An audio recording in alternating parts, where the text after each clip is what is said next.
গত রাতে দেখা গেল যে আপনি প্র্যাকটিস ম্যাচে যেটা বলে টেস্ট ম্যাচ ছিল আপনাদের, সেখানে ব্যাটিং কিন্তু পারফরমেন্স আপনার ভালো হয়নি, মাত্র 3 রান নিয়েছিলেন। ওটা নিয়ে চিন্তিত আছেন? এখন বলারকে যদি ব্যাটিংয়ে দেওয়া হয় তাহলে যে অবস্থা হবে, আমার সাথেও সেটা হয়েছে।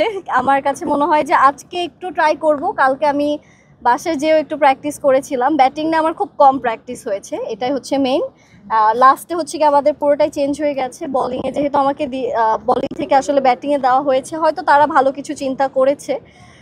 সো ইনশাল্লাহ আমি চেষ্টা করব তারা যেই ভরসা আমাকে ব্যাটিংয়ে দিচ্ছে আমি তাদের নামটা সুন্দর মতো রক্ষা করতে পারি। আপু, আপনার প্রতিপক্ষ যারা দল আছে বা খেলোয়াড় রয়েছে তাদের বিপক্ষে আসলে কি চ্যালেঞ্জ ছুড়ে দিতে চান? আসলে চ্যালেঞ্জ আপাতত বলই ছুড়ে দিতে চাই, যাতে আমার তো বলিং নেই। তো আপাতত চ্যালেঞ্জ কি যে আমরা যেহেতু খেলছি, প্র্যাকটিস করছি, আমাদের অ্যাগ্রেশনটাই আমাদের চ্যালেঞ্জ থাকবে। আমাদের ফেসে, আমাদের বডি ল্যাঙ্গুয়েজে তারা বুঝতে পারবে যে না আসলে এরা প্র্যাকটিস করে মাঠে এসেছে। যেহেতু 20 ওভারে খেলা হবে, আপনি কি আশা করছেন যে আসলে কত রানের টার্গেট দিতে পারেন আপনারা?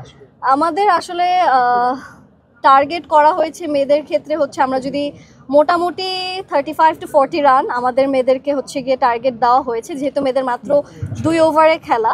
তো চেষ্টা করব যে 1 ওভার সুন্দর করে কমপ্লিট করার। আচ্ছা, আপনি তো হচ্ছে মানে অভিনেত্রী, ক্রিকেট আসলে কখনো খেলেন নাই। আই থিঙ্ক আমি যতদূর জানি যে ক্রিকেট আসলে বেশি প্র্যাকটিস করেন নাই, এই খেলাকে ঘিরে প্র্যাকটিস করছেন। আসলে দৈনিক আসলে কত ঘন্টা করে প্র্যাকটিস করলেন? এবং যেহেতু হুট করে খেলার মাঠে, সেক্ষেত্রে আসলে আমরা চিন্তা করি যে ফিজিক্যালি একটু মানে পেইন হয়, শরীরে একটু ব্যথা হয়, সেই বিষয়গুলো আসলে আপনি কীভাবে ওভারকাম করলেন? ওভারকাম আসলে যেহেতু আমাদের খেলার পাশাপাশি আমাদের প্রফেশনও আছে, সো ওইখানেও সময় দিতে হয়। তো খেলার মাঠে দেখা যাচ্ছে যে আমরা ইনডোরে যখন প্র্যাকটিস হতো 2 থেকে 2.5 ঘন্টা 3 ঘন্টা করে আমরা প্র্যাকটিস করতাম।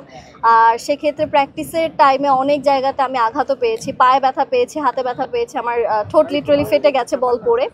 তো সব জায়গা থেকে আসলে এটাই যে যেহেতু এত কষ্ট করেছি, এত ইনজুর্ড হয়েছি, এখন আমাদের দল যদি না জিতে তাহলে কষ্ট তো অবশ্যই পাবো, কিন্তু এটাও মেনে নিয়েছি যে খেলাতে হার জিত থাকবেই।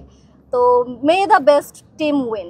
লাইট ক্যামেরা অ্যাকশন, ক্যামেরা তো আমাদের সামনেই আছে, তো এটা তো নাথিং নিউ। তো এর পাশাপাশি খেলাটাতে এখন একটু ভালো পারফরমেন্স দেখাতে হচ্ছে, কারণ আমি দেখেছি যে যেগুলো খারাপ খেলা হয় ওগুলোই আপনারা কেটে কেটে দিয়ে দেন, ভালোগুলো দিচ্ছেন না।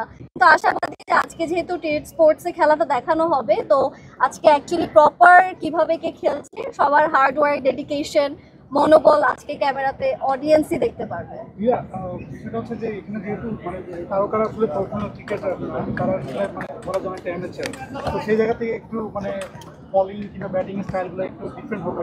এইগুলো আসলে ট্রলের শিকার হওয়ার কোনো সম্ভাবনা আছে কিংবা এখন ট্রলের শিকার? মানুষ অনেক রকম কমেন্ট করছে যে কিভাবে বল করছে, কিন্তু আমার কাছে মনে হয় যে তাদের এটাও একটু বোঝা উচিত, কারণ আমরা কেউই হচ্ছে জাতীয় দলের খেলোয়াড় না। আমরা সবাই হচ্ছে গিয়ে টিভিতে আমাদের অন্য প্রফেশন ছিল, এখানে খেলছি শুধুমাত্র আমাদের প্রিয় দর্শক যারা আছেন তাদেরকে এন্টারটেইন করার জন্য। তো দর্শকের জায়গা থেকে তারা যদি এন্টারটেইন হয় বা তাদের একটা ফিডব্যাক থাকতেই পারে, সেটা আমরা অ্যাকসেপ্ট করছি আর আমরা সেই জায়গাগুলো কারেকশন করার ট্রাই করছি। ওয়ালটন আবারও মিলিনিয়ার অফারে ওয়ালটন ফ্রিজ কিনে আপনিও হয়ে যেতে পারেন মিলিয়নিয়ার। মিলিনিয়ার ছড়াছড়ি দেশ জুড়ে, এটা শুধু ওয়ালটেনই পারে।